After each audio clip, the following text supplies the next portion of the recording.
besides measures of center, you probably noticed that although those two data sets had the same mean, they definitely had some differences. Like the first one, your data values were way more spread out. Your second one, your data values were all the same.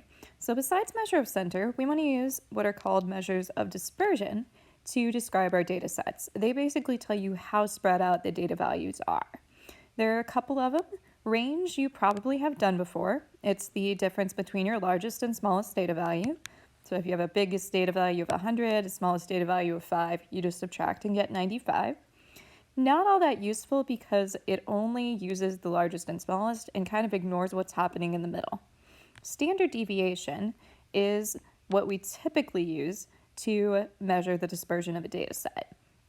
So basically it's the average difference between your data value and your mean. So its symbol, they use this Greek letter sigma, and its formula looks a little bit crazy, but we're going to do it with Desmos instead of by hand, so you don't actually have to know this formula. But if you look at it, how it works is basically takes your data values, which are x1, x2, x3, and so on, and subtracts them to see how far apart they are from the mean. And then it squares them and then divides by your sample size and takes the square root to kind of undo your squares. So it's basically like an average. You add up the differences in all your data values, divide by the number of data values that you have, and then take the square root. So it's like, on average, how far is my data value in my data set from my mean? Okay, so we're back to our race. We're going to find the mean and standard deviation, not the mean, the range and standard deviation. So our range of race times, slowest runner was 11, fastest runner was 5. So the difference between those two would be your range, so a 6-minute range. Your standard deviation, you can do this on some calculators, but not on a lot of them, unless you have a graphing calculator or one of the other fancy ones. So let me show you how to do it on Desmos. So I actually have it typed in here already, but I'll go back. So if you do your functions menu and then pick the one that's standard deviation with the little p at the end, because we're doing it of a population since those are all of the runners in our race. Excuse me. And then you just type them in with commas in between them. So you do 5, 6, etc., so on and so forth. You come up with a standard deviation for this one of approximately 1.80 minutes.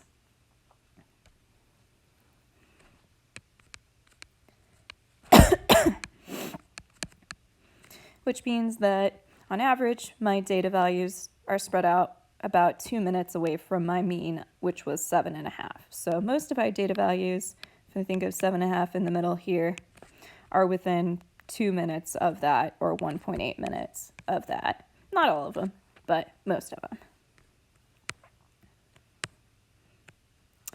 So I've got a new race. It's got a range of 4 and a standard deviation of 1.356. If I want to compare the variability in the two races, variability is just a fancy word for variation, like how spread out are the data values in my first race versus my second race. If you look at this one, my range on my first race was 6, and my range on my new race here is 4.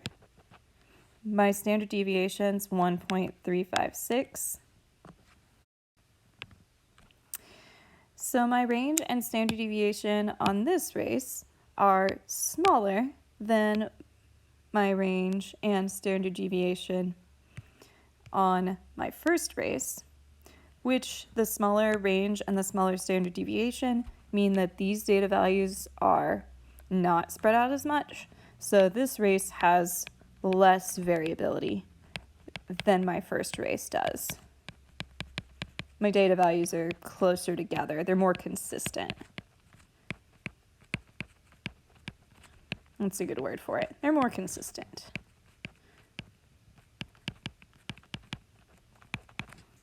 Let's take a look at what outliers do. So we're back to the 25-minute walker. If I put the 25-minute walker in here, then that's my max race time. My minimum race time was 5, so my new range is going to be 20 minutes. which is definitely a difference than my 6 minutes of before. So if I calculate my new standard deviation, I'm just telling you, it's 6.092. I want to know what impact the outlier had on my variation of race times. Well, my original standard deviation was 1.803. My new standard deviation is 6. But if you compare my original range of 6, it went all the way up to 20, so like an increase of 14 minutes and versus an increase of 5 minutes. The outlier definitely increased both my range and my standard deviation, which it should. My data values are more spread apart if I have a 25 in there than if I didn't. So it definitely increased my variation, both my range and my standard deviation. It had a larger impact on my range than it did on my standard deviation. So kind of like when we talked about if you have an outlier in your data set and you're talking measures of center, you want to use median instead of mean. You want to use standard deviation instead of range if you're talking about measuring this dispersion of a data set with an outlier. In general, standard deviation is more accurate overall.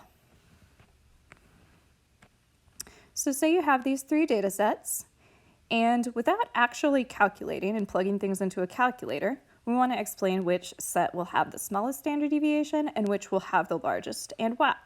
So if you take a minute and you look at them, well, in data set 1, all of my data values are the same. So if you think about this, if I was to calculate its mean would be 40. Standard deviation is how far my data values are from my mean. These data values are the same as my mean. They're very close together. They're all the exact same value. So my standard deviation is actually going to be 0 there. There's no difference in those data values and the mean. If you look at data set 2, well, those are like 5, 10 apart from one another, versus data set 3, those are 20 apart from each other. It goes from 10 to 70.